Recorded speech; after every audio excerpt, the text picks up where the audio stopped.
Hello and welcome to this course, Moodle Plugin Development by Example. My name is Benjamin Ellis and I have been a web developer in the education and training sectors for over 22 years and specifically a Moodle developer for over 9 years now. I am the host for this course and the author of the book Introduction to Moodle 3.9 Plus Plugin Development, which is widely available as an ebook and a printed edition in some parts of the world. I'm going to outline this course so you have an idea of what we are going to be covering. Right, in lesson 1, I'll welcome you to the course.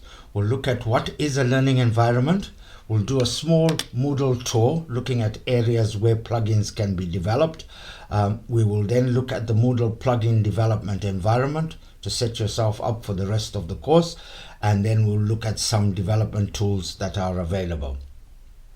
In lesson 2, we will develop an authentication plugin. We will look at the Moodle development guidelines. We'll look at plugin, the required files for plugin development. We'll look at the string, Moodle lib, and privacy APIs. And then we'll look at class auto-loading and namespaces. And then we'll have another look at some of the development tools and a deeper look at the development guidelines. In lesson 3, we'll develop a block plugin and we will touch on the Access API with roles, permissions and capabilities. We'll look at the Form API. This will be part 1 of the Form API covered in the course. And then we'll look at custom scripts and site backup. In lesson 4, we will develop a report plugin and we will touch on the Events API and logging. We'll look at the navigation, page and output APIs, and we'll finalize the lesson by looking at unit and acceptance testing. In lesson 5, we'll develop a course format and we will then revisit the File API and look at advanced file form elements. In lesson 6, we will develop an enrollment plugin and we will touch on grouping, groups and cohorts, users, roles and enrollments.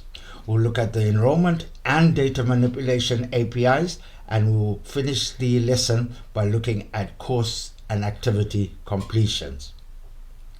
In lesson 7, we will develop an assignment feedback sub-plugin and we will look at admin settings API, and we will also look at the JavaScript framework. In lesson 8, we'll actually develop 2 plugins. We will develop an external service plugin connected to web services, and we will develop a data format plugin. We will also touch on the web services and external functions APIs.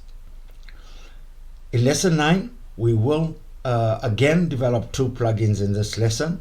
We'll develop a local plugin and we'll develop a repository plugin, and we will use the task API.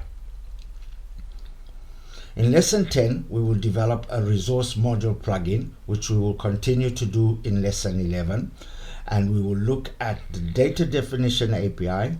We'll look at the database manager class. We'll touch on the upgrade API, and we will revisit the form API again in this lesson, and then we will finalize the lesson by looking at third-party libraries. In lesson 11, we'll continue our resource module plugin development from lesson 10. We'll look at caching and the caching API, and we'll also look at Moodle course backup and restores.